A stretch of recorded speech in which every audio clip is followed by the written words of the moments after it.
오늘은 에베소서 4장의 말씀을 갖고 성화의 온도계 이런 제목으로 함께 하나님 말씀을 나누도록 하겠습니다. 우리 모두는 지금 에베소 교회 교인들에게 보내는 사도 바울의 하나님의 말씀을 매주 차근차근 함께 나누고 있습니다. 여러분 신앙생활을 하면서 혹시 10년, 20년 아니 평생을 했는데 왜 내 삶 가운데 변화가 없을까? 혹시 이런 질문이나 생각을 해보신 적이 있으신가요?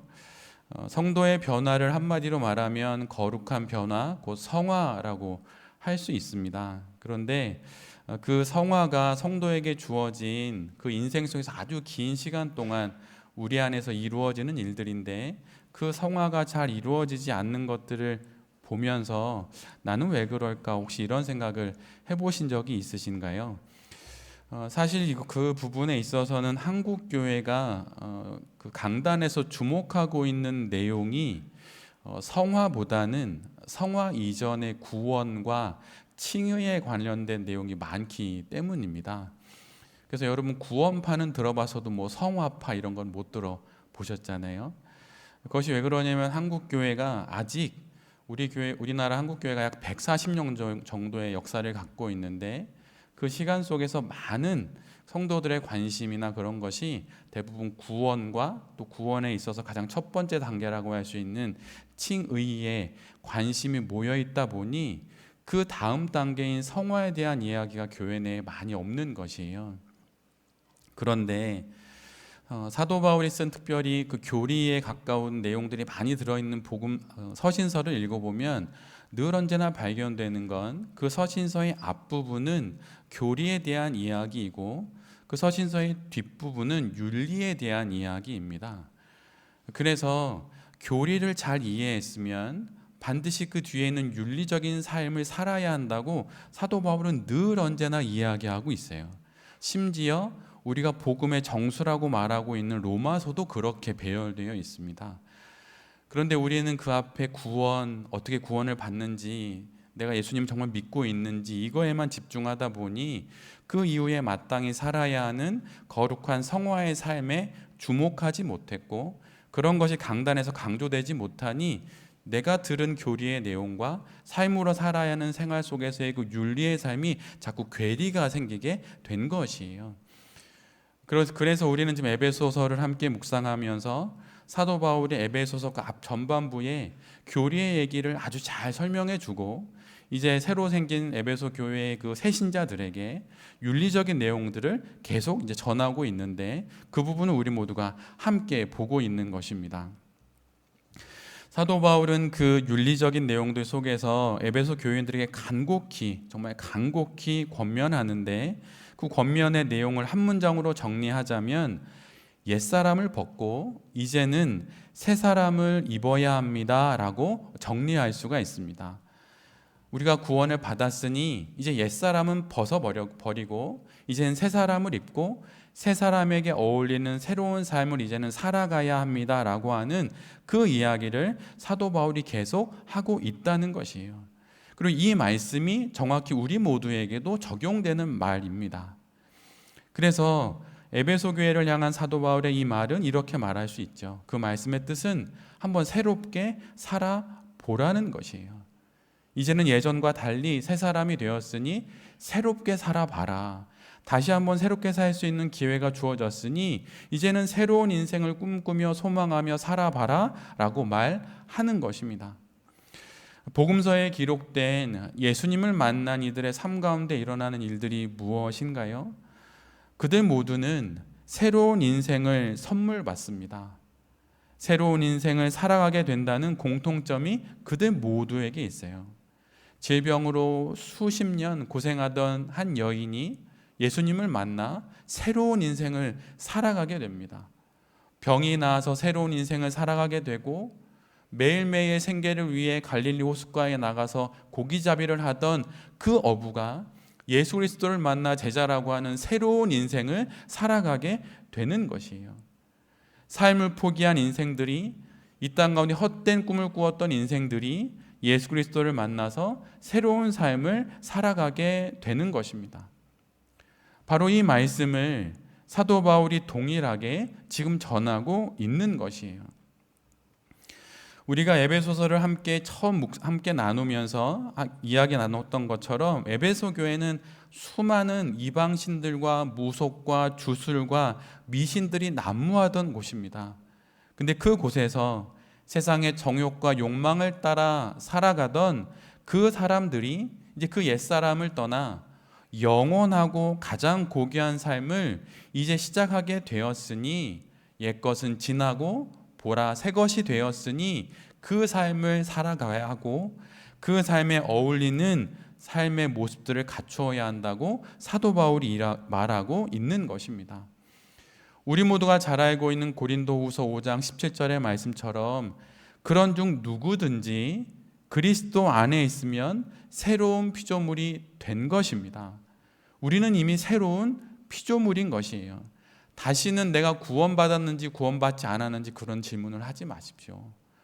예수를 그리스도로 고백하면 그거 하나로 이미 우리는 새로운 피조물이 된 것입니다. 그러면 우리가 집중해야 되는 것은 무엇인가요? 바로 그 이후의 삶인 것이에요. 이전 것은 지나갔으니 보라 새 것이 되었도다. 그러니 그 새로운 삶에 어울리는 인생을 살아가라고 그렇게 말하고 있는 것입니다. 그래서 이 새로운 삶의 구체적인 내용으로 거짓을 벗고 진리를 덧입어야 한다고 사도 바울이 이야기를 했고, 그리스도인이 품게 되는 모든 정서들은 그 자체로 옳고 나쁜 것이 아니라 그것이 무엇으로 인해서 그 정서가 일어났고 그 정서를 통해 무엇을 추구하는지에 따라 그 내용들이 달라질 수 있다라고 이야기하면서 분노할 줄 알아야 한다. 정의롭지 못한 것, 공의롭지 못한 것, 그런 거에 대해서 분노할 줄 아는 것이 거룩한 것이다 라고 하는 이야기를 했습니다. 또한 영원한 것을 탐하는 마음이 있어야 한다고 사도 바울이 이야기를 했어요. 여러분이 아는 것처럼 저는 사업하시는 분들과 여러 이야기를 나눕니다. 그런데 여러분 혹시 아시나요? 강남에 가장 많은 게 어떤 업종인지 아세요? 여러분 다단계입니다. 여러분 제가 영성을 전공했잖아요. 그리고 제 특기가 사람 이야기 듣는 거예요. 정말 하나님이 주신 엄청난 달란트인 것 같아요. 여러분 아마 그런 경험을 하신 분이 있으실지 없을지 모르겠는데 저는 똑같은 이야기를 2시간에서 2시간 반짜리 이야기를 한 분으로부터 10번을 들은 적이 있어요. 가끔 한 2-3번쯤 듣다가 제가 그분 눈을 쳐다보면서 마음으로 하나님께 물었어요. 하나님, 이분은 저에게 이 이야기를 벌써 3-4번 하셨는데 정말 모르고 다시 저한테 이 이야기를 하시는 건가요?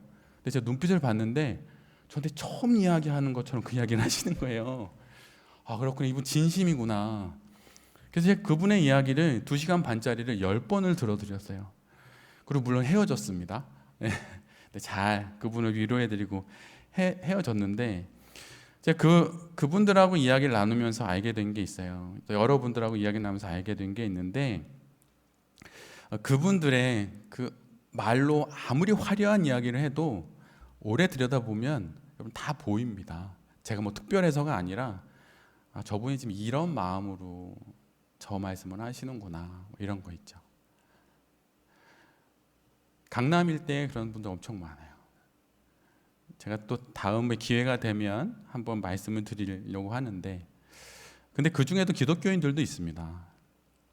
말이 나온 김에 원고에는 없지만 말씀을 드리면 제가 하루는 점심에 좀 늦게 여러 미팅을 하다가 좀 늦게 식사를 하러 이제 순댓국집에 갔어요. 근데 이제 혼자 밥을 먹는데 제 앞 테이블에 4분이 와서 이렇게 이야기를 나누시더라고요. 근데 좀 약간 큰 소리로 말씀을 나누셔서 저도 듣고 싶지 않았는데 그분들의 이야기를 이렇게 듣게 됐어요. 근데 막 여러 가지 이야기를 나누시는데 그 중에 어느 한 분의 음성이 아주 귀에 이렇게 잘 들렸습니다. 근데 그분은 그 목소리도 되게 중저음의 남성분이었는데 중저음의 약간 저음의 목소리고 쓰는 어휘도 아주 이렇게 좀 정갈하고 좀 약간 고급진 어휘를 막 쓰시더라고요.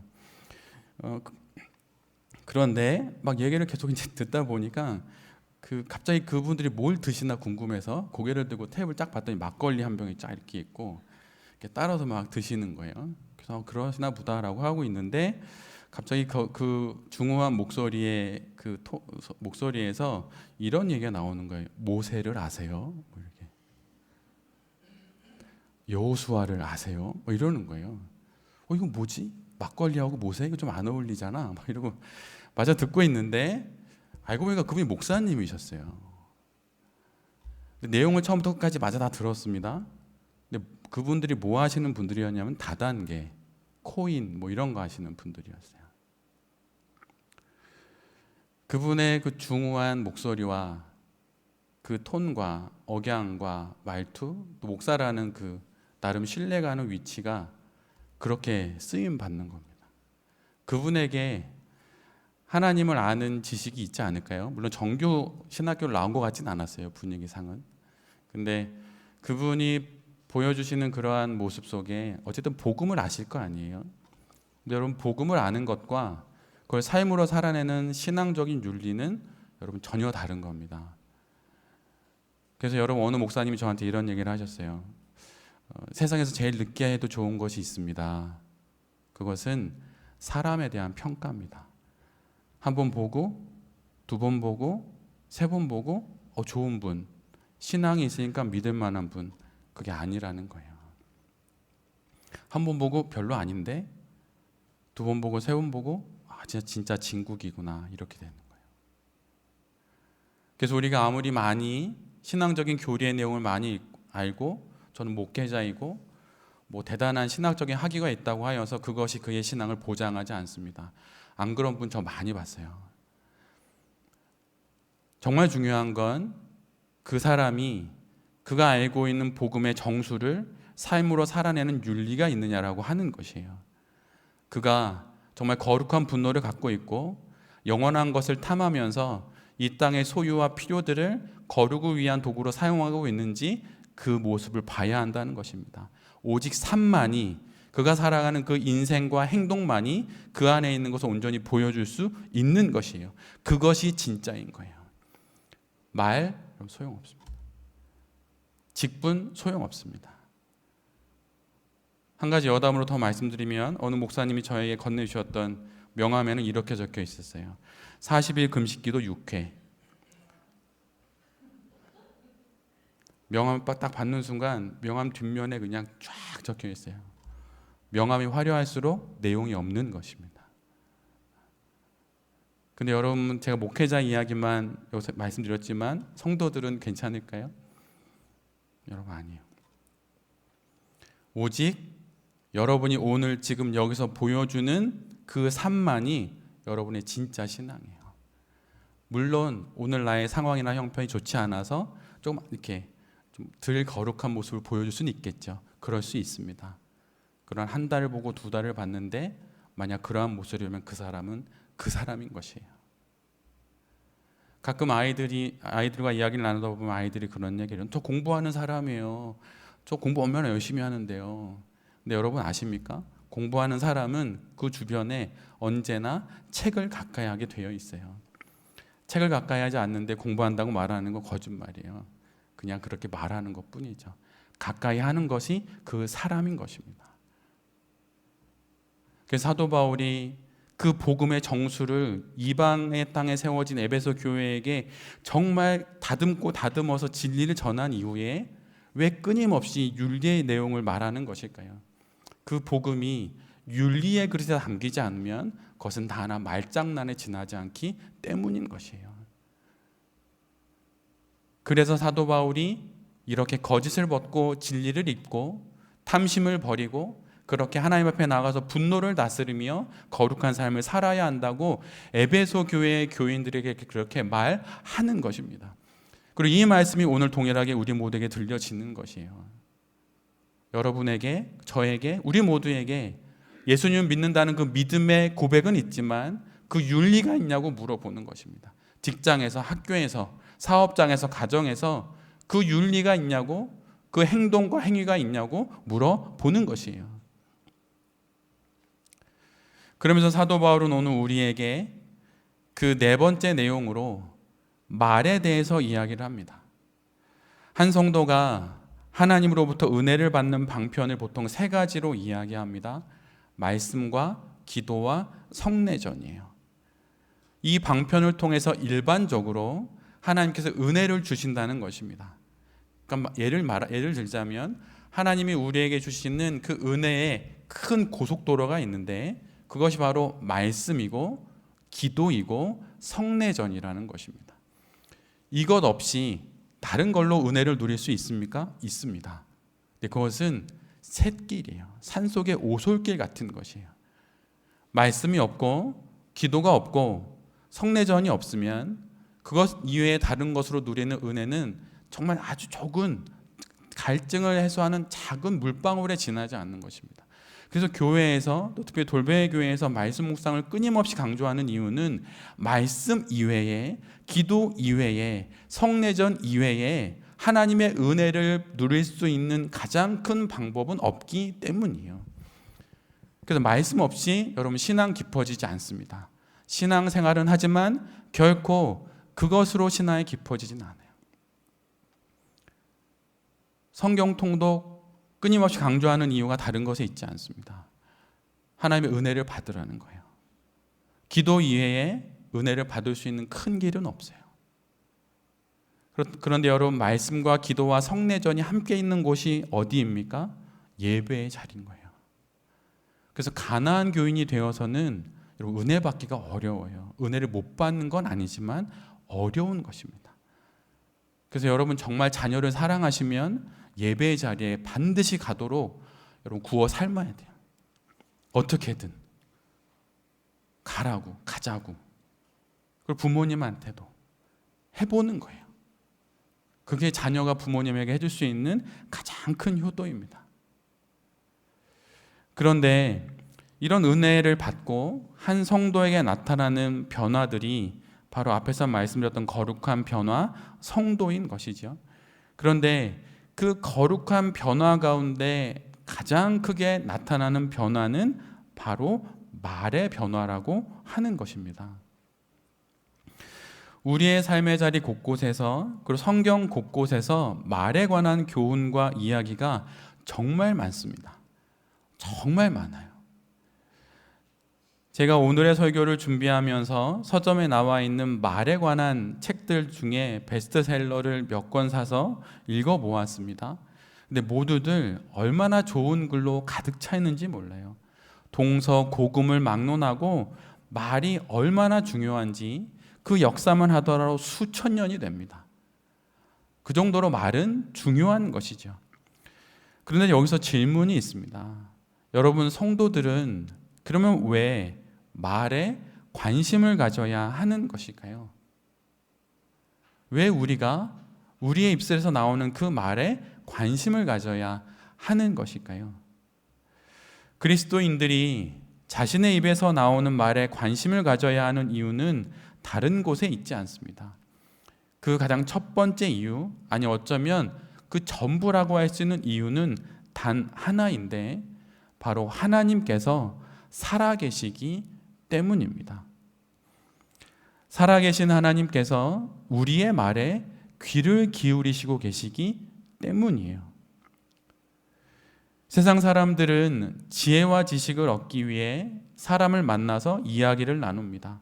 성공의 기회를 잡고 좋은 인상을 주고 협상을 하기 위해 아니면 도덕적인 배움과 삶을 살기 위해서 등등의 이유로 말에 주의를 기울입니다. 물론 거룩한 언어 습관과 말을 통해 이런 것들이 부수적인 유익으로 따라올 수는 있어요. 말을 차분하고 침착하게 여러분 그거 하는 것이 매우 유익입니다. 그러나 그리스도인들이 말에 관심을 기울여야 하는 것은 살아계신 하나님께서 우리의 말에 귀를 기울이시기 때문입니다. 민수기 14장은 가나안 정탐을 마치고 돌아온 12 정탐꾼과 그들의 이야기를 듣는 이스라엘 백성들의 그 반응이 기록되어 있는 본문입니다. 우리가 잘 알고 있는 내용이죠. 이스라엘 백성들은 그들 모두는 갈렙과 여호수아의 이야기가 아니라 다른 10명의 정탐꾼의 이야기를 귀 기울여 듣습니다. 그리고 시리에 빠져서 성경을 보면 밤새 통곡했다고 기록되어 있어요. 그리고 결국 하나님을 원망합니다. 그리고 하나님께서 이에 대해서 모세와 아론을 따로 불러 그들에게 이렇게 말씀해 주십니다. 그 부분을 읽어드리면 민수기 14장 26절로 28절까지의 말씀입니다. 주님께서 모세와 아론에게 말씀하셨다. 나를 원망하는 이 악한 회중이 언제까지 그럴 것이냐? 나를 원망하는 이스라엘 자손의 원망을 내가 다 들었다. 너는 그들에게 이렇게 말하여라. 나 주의 말이다. 내가 나의 삶을 두고 맹세한다. 너희가 나의 귀에 들리도록 말한 그대로 내가 반드시 너희에게 하겠다. 이 말씀은 하나님께서 우리의 말을 듣고 계시다는 하나님의 명확한 말씀인 것이에요. 바로 이것 때문에 그리스도인들은 자신의 그 말에 주의를 기울여야 하는 것입니다. 민수기의 말씀은 우리에게 이 말씀을 전해주고 있는 것이에요.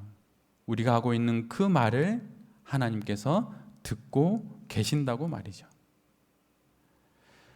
신앙의 세계에서 우리가 많이 알고 있는 영혼과 마음과 말의 관계를 보통 이렇게 정리를 합니다. 우리의 존재의 가장 안쪽에 있는 것이 영혼인데 그 영혼에는 문이 있습니다. 그래서 그 문을 열고서 영혼에게 영향을 끼칠 수 있는 것이에요.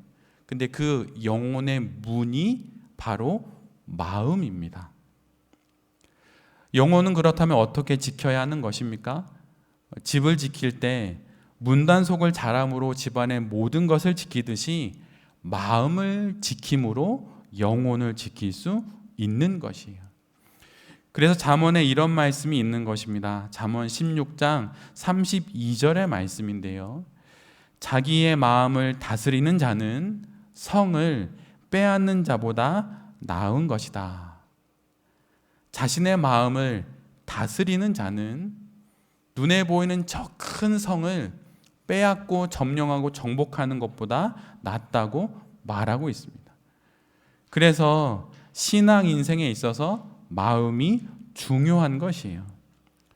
그런데 그 마음은 늘 하나의 길을 지나서 세상에 드러나게 됩니다. 그런데 바로 그 길이 말이라고 하는 것이에요. 내가 내뱉은 말이 결국 내 마음이 걸어갈 길이 되는 것입니다. 그리고 마음이 그 길로 가니 결국 영혼도 그쪽으로 기울어지게 되는 것이에요. 물론 한두 번의 만남과 또 길지 않은 시간 동안의 교제를 통해서는 알 수는 없지만 적지 않은 시간 누군가의 말을 귀 기울여 들으면 그 사람의 마음이 보이는 것이 바로 이런 이유 때문입니다. 그런데 여기에 또 하나의 신앙적인 지혜가 담겨 있어요. 마음이 영혼의 문이듯이 말이 마음의 문이라고 하는 사실입니다. 그래서 영혼을 지키려면 마음을 지켜야 하는 것이고 마음을 지키려면 말을 지켜야 하는 것이에요. 내가 내뱉고 누군가의 귀에 들리는 그 말을 지킴으로 말미암아서 아무도 볼 수 없는 그 마음을 지켜낼 수 있다는 것입니다. 그래서 우리의 언어 생활은 여러분 신앙에 있어서 매우 중요한 것이에요. 여러분은 여러분의 언어 생활을 한번 살펴보거나 돌아보신 적이 있으신가요?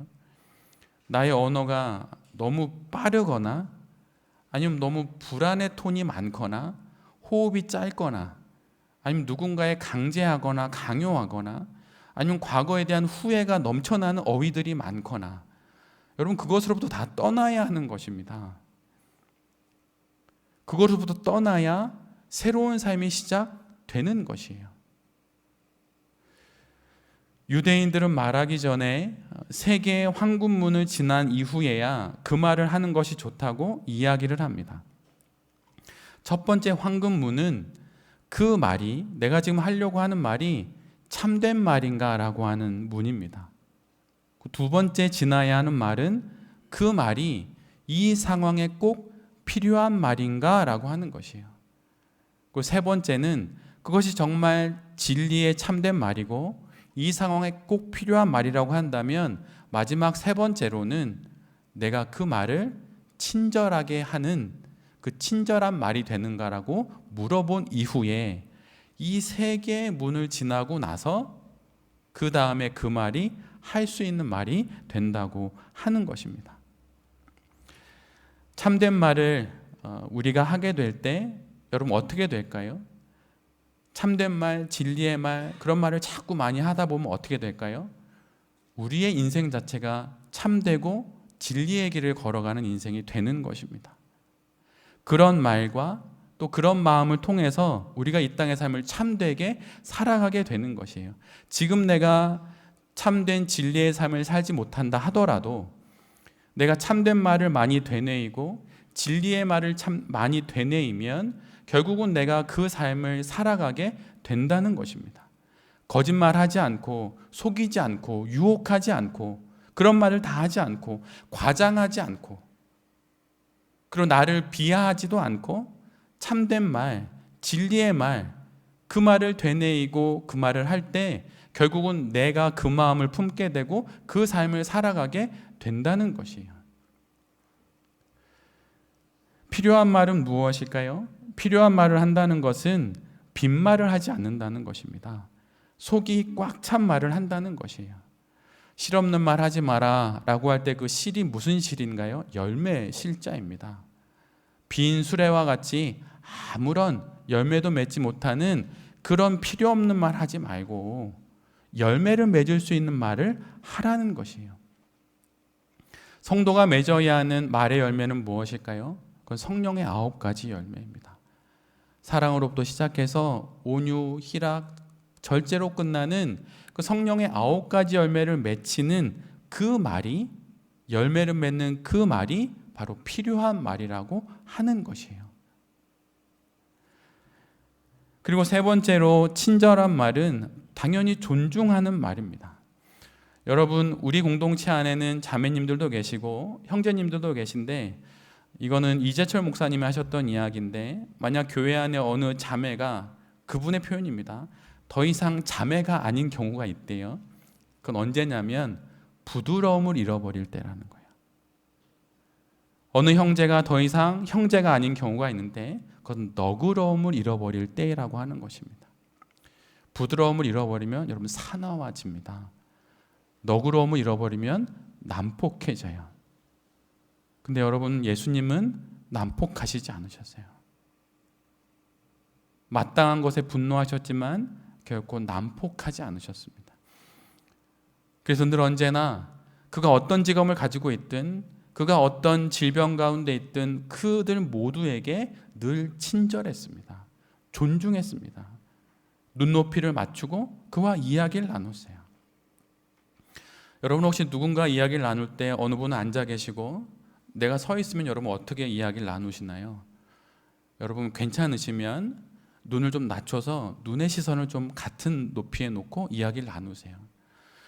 이렇게 어떤 패밀리 레스토랑이나 이런 데 가면 서비스 해주시는 분들이 막 낮춰서 하는데 그건 너무 좀 지나친 것 같아요. 저 약간 불편하더라고요. 그게 아니라 만약 교회에 제가 목사고 어느 성도님 오셨는데 앉아 계시면 제가 서서 오셨어요? 이런 게 아니라 낮춰서 오셨어요? 어떻게 지내셨어요? 이렇게 하는 게 맞는 겁니다. 여러분, 존중은 어떻게 받고 존경은 어떻게 받는 것인가요? 어깨를 딱 펴고 내가 박사야, 학위가 있어, 내가 영성종고에 내 목사야 이러면 여러분 존경하나요? 여러분 아닙니다. 낮춰야 존경이 흘러가는 것이에요. 존경은 아래서 위로 바라보는 게 아니라 내려보내고 흘려보내는 것입니다. 여러분 존경받고 싶으십니까? 꼭대기에 서지 말고 골짜기로 내려가세요. 자세를 낮추고 눈을 마주 보면서 이야기를 나누는 것이에요. 그게 존중하는 것이고 그것이 친절한 것입니다. 그가 어떤 지위와 형편에 있든 어떤 권력에 있든 외모와 직업에 상관없이 여러분 늘 친절하십시오. 우리의 말이 약이 될 수도 있고 여러분 독이 될 수도 있습니다. 우리의 말이 상처를 낫게 하는 반창고가 될 수도 있고 상처를 내는 칼이 될 수도 있어요. 근데 성경은 우리에게 친절하라고 말해요. 하늘을 향한 영성이 있다면 땅을 향한 연민과 환대의 마음으로 친절하게 말하라고 하는 것입니다. 근데 여러분 왜 사람들이 친절하지 못하는지 아십니까? 겁이 나기 때문이에요. 내가 혹시 약간 이렇게 말을 잘못해서 내가 이게 나의 약한 부분으로 잡혀서 저 사람이 날 이용해 버릴까 봐. 약한 사람은 친절하지 못합니다. 근데 여러분 강하고 담대한 사람은 친절할 줄 알아요. 그리고 명확한 기준이 있으면 어떤 유혹의 이야기를 해도 흔들리지 않습니다. 난 투자 안 해. 난 그런 얘기에 난 신경 안 써. 그러면 아무리 이야기를 해도 넘어가지 않아요. 근데 기준이 없으니까 어떻게 이 사람 마음을 좀 잘해볼까? 이러다 보니까 말에 흔들리고 그러다가 홀딱 넘어가는 것이. 그러기에 여러분 담대한 마음을 갖고 사람들을 향해서 친절하십시오. 하나님이 우리를 바라보시고 우리를 향해서 늘 언제나 그렇게 부드럽고 너그러우시고 친절하셨듯이 여러분 다른 사람들에게 친절하십시오.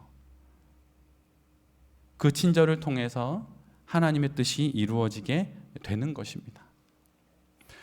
여러분 그러면 우리가 누군가에게 친절하게 될 때 우리가 건넬 수 있는 그 첫 번째 친절의 표현은 무엇일까요? 여러분 혹시 부활하신 예수님이 두려움에 떨고 있는 제자들에게 나타나서 제일 먼저 하신 이야기가 뭔지 아세요?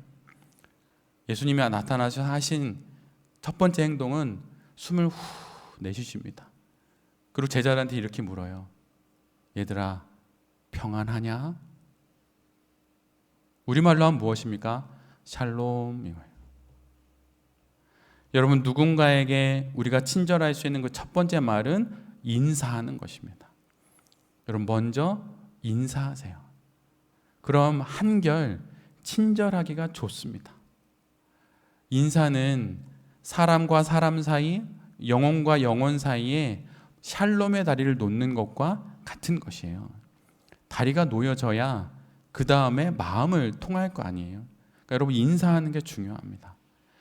제가 중고등학생들에게 가끔 가서 설교를 할 때가 있는데 예전에 했던 설교 중에 이런 말을 한 적이 있어요. 학생들에게 이렇게 말한 것입니다. 여러분 잘 살고 싶으시죠? 여러분이 학생이에요. 여러분 잘 살고 싶으시죠? 여러분 성공하고 싶으시죠?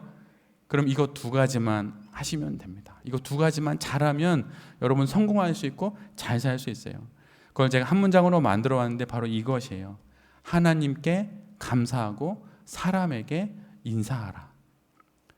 하나님께 감사하고 사람에게 인사하면 여러분 성공합니다. 왜 그런 것인가요?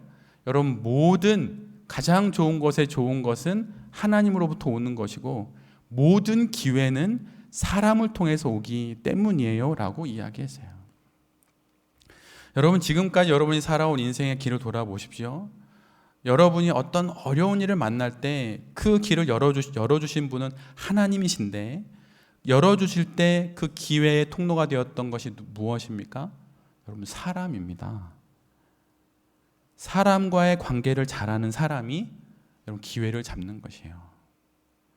그래서 우리 지금 이 공동체에 있는 청소년 학생들이 있는데 동호나 우리 시율이 민율이나 인사를 잘하는 것만으로도 인생의 길이 열리는 것이에요.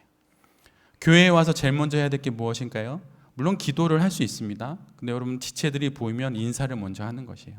평안하셨어요? 이야기 더 나누고 그러다가 어느 정도 인사 다 끝나면 자리에 와서 기도해도 됩니다. 저는 그렇게 못 배웠어요. 제가 다녔던 교회는 엄청 보수적인 교회였어서 교회에 가면 사람들 만나도 인사 안 합니다. 자리에 맨 앞에 와서 기도한 이후에 그 다음에 인사를 해요. 그건 옛날 방식이고 지금 그렇게 안 하셔도 돼요. 교회에 오면 인사하십시오. 안녕하세요. 평안하셨어요? 오시는데 힘들진 않으셨어요? 여러분 그것이 친절한 거고 그것이 거룩한 것이에요. 그래서 이러한 삶을 통하여서 하나님께서 우리의 삶을 거룩하게 이끌어 가시는 것입니다. 예수님께서 누가복음에 보면 70명의 복음 전도자를 파송하시는 본문이 나옵니다. 근데 그 말씀 가운데 복음 전도자가 그 거룩한 그 중요한 복음을 전하기 위해서 떠나는 길에 어떤 집에 들어가면 가장 먼저 해야 할 일을 이렇게 일러주세요. 누가복음 10장 5절의 말씀입니다. 어느 집에 들어가든지 먼저 이 집에 평화가 있기를 빕니다 하고 말하여라. 먼저, 즉 가장 처음으로 해야 하는 것이 평안의 인사라고 하는 것입니다.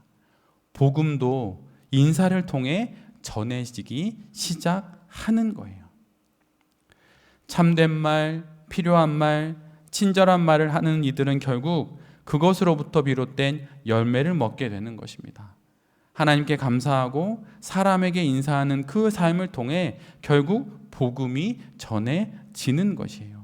이것이 바로 거룩한 삶을 살아가는 것입니다. 여러분, 여러분의 언어 생활, 여러분의 말 습관, 여러분 어떤가요? 여러분 친절하십니까? 그리고 속이지 않고 정말 진리의 말을 잘 전하십니까? 그리고 정말 필요한 말을 전하십니까? 근데 여러분, 이 세 개의 문만 지나기만 하는 것으로도 말수가 좀 줄어듭니다. 의외로 우리가 많은 필요 없는 말을 많이 해요. 근데 여러분, 사람이 여러 성도님들을 만나 뵈니까 제가 경험하게 되는데 그 말씀에 총량이 있는 것 같아요. 말의 총량이. 말을 전혀 안 하면 어느 순간 막 본물 터지듯 터집니다. 그래서 막 저 잡고 3시간씩 막 얘기하고 이렇게 되는 거예요. 근데 여러분, 말이 막 차오르면 어떻게 해야 되나요? 누군가 이야기해야 되는데 그것이 바로 하나님께 이야기하는 거예요. 하나님께 여러분 3시간씩 얘기해 보신 적 있으세요? 그것도 10번이나? 같은 주제로? 제가 지금껏 만나보신 분 중에 한 분도 없어요. 그러니까 사람 찾아다니는 거예요. 전화기 돌리고 막 나 이런 일이 있었어 막 이렇게. 근데 여러분, 하나님 앞에 3시간씩 기도하면 기도 가운데 많은 일들이 정리가 됩니다. 그리고 이건 내가 안 해도 되는 말, 이건 내가 불안해서 했던 말, 내가 걱정이 많아서 떠올랐던 말, 분별이 돼요. 그래서 결국은 3시간 해야 되겠다 싶었던 말이 한 10분, 15분으로 줄어들고 그것을 말함으로 사태와 형편들을 해결하고 인생을 살아가게 되는 것입니다. 여러분, 우리가 참된 말과 필요한 말과 친절한 말을 누구한테 배울까요? 하나님한테 배우는 거예요. 하나님을 만나 그분과 이야기 나누다 보면 여러분 매우 침착해집니다. 차분해져요. 그러면서 그걸 통해서 언어 생활이 변하고 거룩한 말을 하게 되는 것입니다. 이 말의 생활들이 우리의 삶 가운데 잘 안착되어서 거룩의 언어의 습관을 통해서 이 땅의 삶을 잘 살아가는 우리 모두가 될 수 있기를 간절히 바랍니다.